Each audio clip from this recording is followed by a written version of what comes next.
खुलुमबाय लोगोफोर, आं दिनै दोंसे खन्थाइ लानानै फैदों। खन्थाइनि मुं मा गोरोन्थि। खन्थाइखौ लिरदों बिजय गयारी आरो खन्थाइखौ आवरायदों जावलिया सिमां। फैदो बिदिब्ला बिथांनि खन्थाइखौ खोनासंलांदिनि। मिथिगौ आं नों बावगारबायदि, नाथाय सना नों आंनो फंसेबो राव होआसै सना, नों होआसै।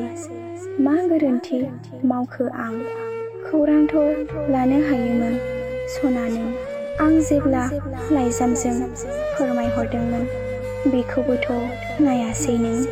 मा गोरोन्थि मावखो आं, ओइ सना आं फाग्ला जाबाय जेब्ला नोंनि गोदै गाराङा गोसोआव फैयोब्ला मुलुगखौनो नागारनानै थांनो गोसो जायो। मा गोरोन्थि मावखो आं सना, नोंनो मोनदोंमोन आंनि गोथार अननायनि फिथिखा, रादाय होदोंमोन नों आंनो।